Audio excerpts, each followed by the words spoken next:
8:10 de la mañana, estamos de vuelta. Esto es Buenos Días por VPI TV. Muy buenos días a todas las personas que se van sumando a nuestra transmisión en vivo. Los pongo en contexto. Los mandatarios de Brasil, Colombia, Guatemala, Argentina, El Salvador, Chile y Paraguay inauguraron para los latinoamericanos este debate en la edición número 79 de la Asamblea General de Naciones Unidas, con llamados a la paz y condenas al deterioro de la democracia en Venezuela.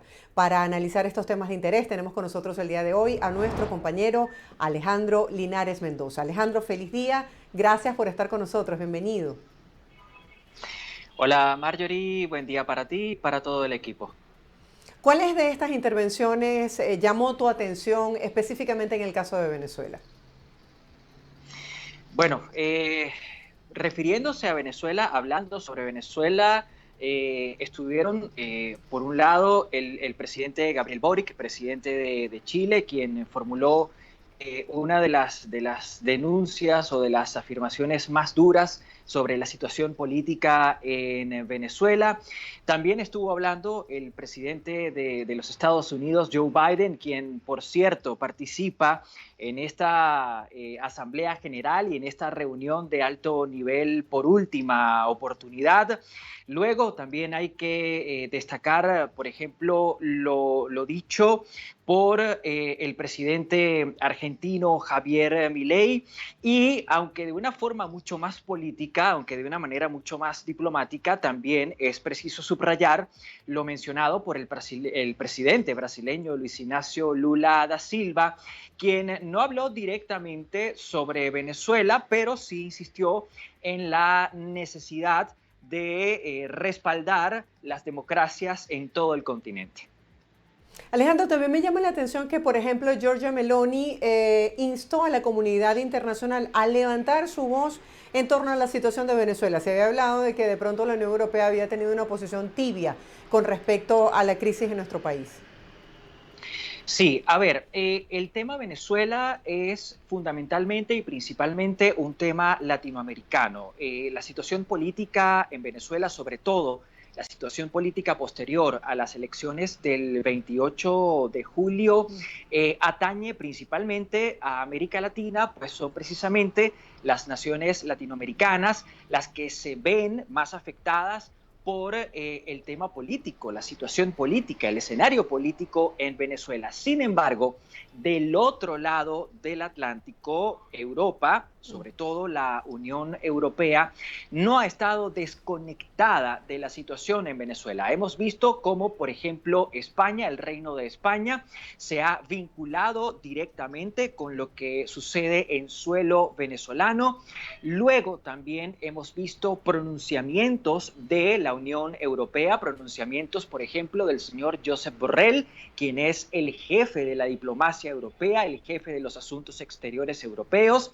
También tuvimos durante la semana pasada una votación en el pleno de la Eurocámara en la que se reconoce, por ejemplo, al señor Edmundo González Urrutia como presidente electo de Venezuela, y ahora a toda esta preocupación que se ha manifestado desde Europa con relación a Venezuela, se ha sumado la señora Giorgia Meloni, quien es la primera ministra de Italia y quien ayer se pronunció a favor del respeto de la voluntad que expresaron los venezolanos a través del voto el domingo 28 de julio.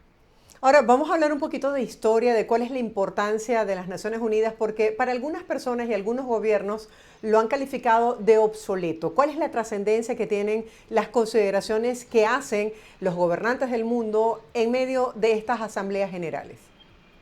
Sí. Bueno, para empezar hay que entender que la actual ONU, la actual Organización de las Naciones Unidas, es la heredera de la Sociedad de Naciones. Esa Sociedad de Naciones que se creó de manera posterior a la Primera Guerra Mundial y que tenía como objetivo evitar una nueva guerra mundial. Eso no ocurrió así, pues todos sabemos. que de manera posterior a la Primera Guerra Mundial se desató la Segunda Guerra Mundial. Pues bien, luego de la Segunda Guerra Mundial se intenta, desde un punto de vista idealista, crear una organización que fuera o que actuara como una organización supraestatal, supranacional, una organización que de alguna manera pudiese poner orden en el ámbito mundial y más que en el ámbito mundial, en el ámbito global. Pues bien, ese fue o ha sido hasta este momento el cometido de la Organización de las Naciones Unidas. Sin embargo, por ser una organización o un organismo nacido de manera posterior a la Segunda Guerra Mundial, la ONU, la actual ONU, padece algunos de esos males, entre comillas, males, heredados de la Segunda Guerra Mundial. Por ejemplo, la configuración del actual Consejo de Seguridad está dominada por los países, por las naciones que ganaron la Segunda Guerra Mundial. De hecho, Estados Unidos, Francia, Reino Unido, China y Rusia, los 5 países que ganaron la Segunda Guerra Mundial, son los países que conforman el Consejo de Seguridad de Naciones Unidas como miembros permanentes. Esto le otorga a esas 5 naciones, voy a repetirlas, Estados Unidos, Francia, Reino Unido, China y además Rusia, no solo poder de voto, sino poder de veto. El hecho de que esas 5 naciones, esos 5 estados tengan poder de voto y poder de veto dentro del Consejo de Seguridad de la ONU ha disminuido la eficacia del propio Consejo de Seguridad a la hora de abordar problemas relacionados con la seguridad y la paz global. ¿Por qué? Porque si, por ejemplo, Estados Unidos presenta una resolución que le es contraria a Rusia, Rusia puede vetarla y esa resolución simplemente no pasa, no se discute. Igual sucede a la inversa. Si Rusia o China intentan presentar dentro del ámbito, dentro del seno del Consejo de Seguridad, una resolución que le es contraria a los intereses de Estados Unidos o a los intereses de Francia o de Reino Unido, cualquiera de esos 3 países puede vetarla y esa resolución simplemente no pasa, no se discute. Esta manera en la que se encuentra conformado, configurado el Consejo de Seguridad y en la que opera el Consejo de Seguridad, que es uno de los organismos más importantes de la ONU, es uno de los brazos más importantes de la Organización de Naciones Unidas. Esa forma de operar, lo repito, ha limitado la efectividad, la eficacia del propio Consejo de Seguridad y de la Organización de Naciones Unidas. Es por eso que a partir de este año, gracias precisamente a una cumbre que se realizó de manera previa a la actual Asamblea General, a la actual reunión de alto nivel, es que se está proponiendo una reconfiguración del propio Consejo de Seguridad para adaptarlo a las necesidades de los nuevos tiempos. Claro, o sea que la participación y el derecho a voto no ha sido equitativo y quizás por eso las duras declaraciones de Petro, quien decía que el foro de la ONU había estado reservado solo para líderes mundiales que tienen el poder de destrucción y que la mayoría de los países no son escuchados. Sí, acabo de retomar la conexión con ustedes, Marjorie. Si Sí, puedes, por favor, que te decía que repíteme el quizás comentario. esa falta de participación por parte de los países que quieren reformular ahora sea la base de esta dura crítica que hizo el presidente Gustavo Petro, quien decía que el foro de la ONU estaba reservado solo para los líderes mundiales que tienen el poder de destrucción y decía que no escuchaban a la mayoría de los países. Sí, es correcto. El presidente Petro, de por sí, por su ideología y por su tendencia de izquierda, puede ser considerado como un jefe de Estado de corte reformista. Es decir, él apuesta por la reforma no solo de la política interna de Colombia, sino también de la política mundial, de la política global. Y su comentario, que puede ser tomado también como una crítica, iba precisamente en ese sentido, en esa dirección, en la necesidad de reformular, de reorganizar toda la Organización de Naciones Unidas para que se adapte a las necesidades de los nuevos tiempos. ¿Cuáles serían esas necesidades? Por ejemplo, hay que tomar en consideración el paso de las energías fósiles a las energías verdes o a las energías renovables. Hay que tomar en consideración, por ejemplo, el hecho de que hoy en día el mundo se mueve en medio de un entorno global, en medio de un entorno global digitalizado en el que además hay presencia de la inteligencia artificial. Ya las guerras no se hacen, no se llevan a la práctica como se hacían hace 1 o 2 siglos atrás. Ya hay nuevas formas, nuevos mecanismos, nuevas metodologías para hacer la guerra, y es por todo esto que estoy mencionando que se hace necesario repensar la ONU y relanzar la ONU. Ahora, tu análisis, Alejandro, sobre lo que fue este discurso de despedida del presidente Joe Biden, su último discurso como presidente de los Estados Unidos ante la Asamblea General de la ONU. Sí, bueno, tú bien lo apuntabas, ya lo mencionábamos al comienzo de este contacto, es la última vez que el presidente Joe Biden se va a presentar en la ONU como primer mandatario de Estados Unidos.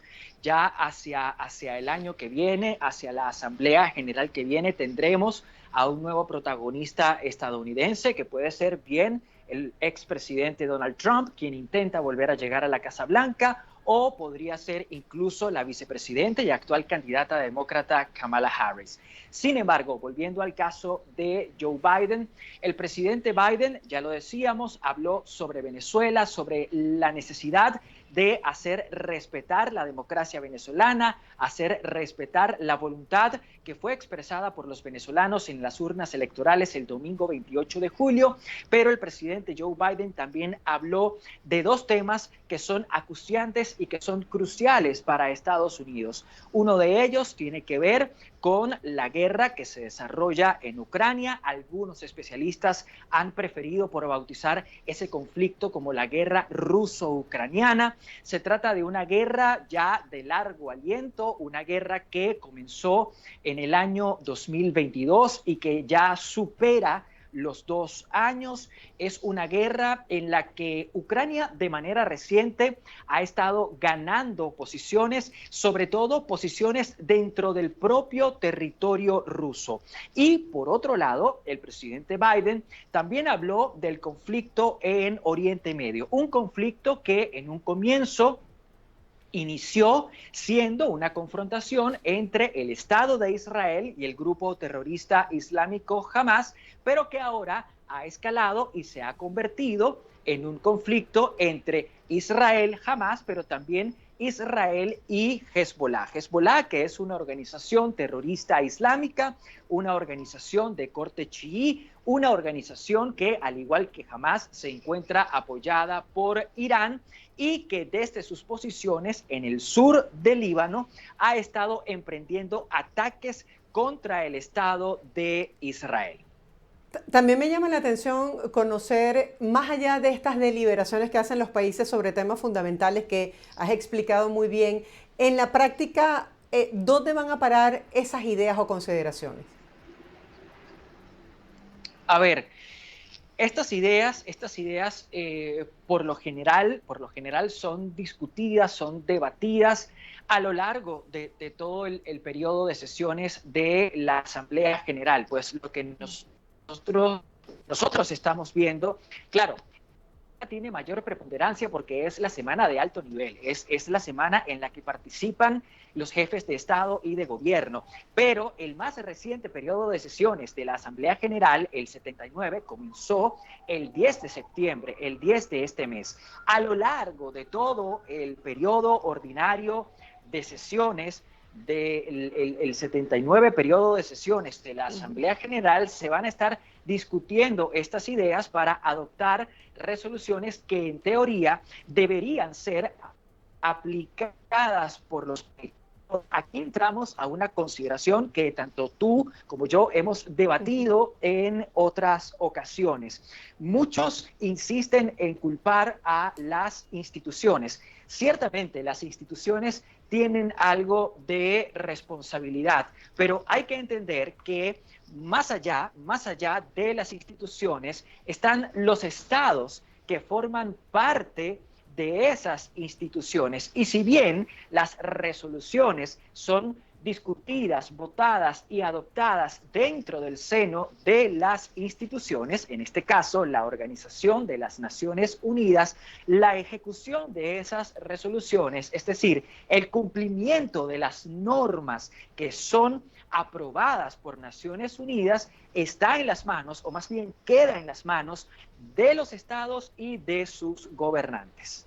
Alejandro, gracias por estar con nosotros el día de hoy para compartir con nuestra audiencia este análisis sobre estos hechos que son noticia en desarrollo, y seguiremos viendo cómo evoluciona este periodo 79 de la Asamblea General de la ONU. Feliz día para ti. Gracias a ustedes, Marjorie, siempre será un placer. Era nuestro compañero Alejandro Linares Mendoza, periodista e internacionalista, hablando sobre este tema que es noticia. Hacemos una breve pausa comercial, quédese conectado con la señal de BPI TV, porque al regreso seguiremos compartiendo información de interés.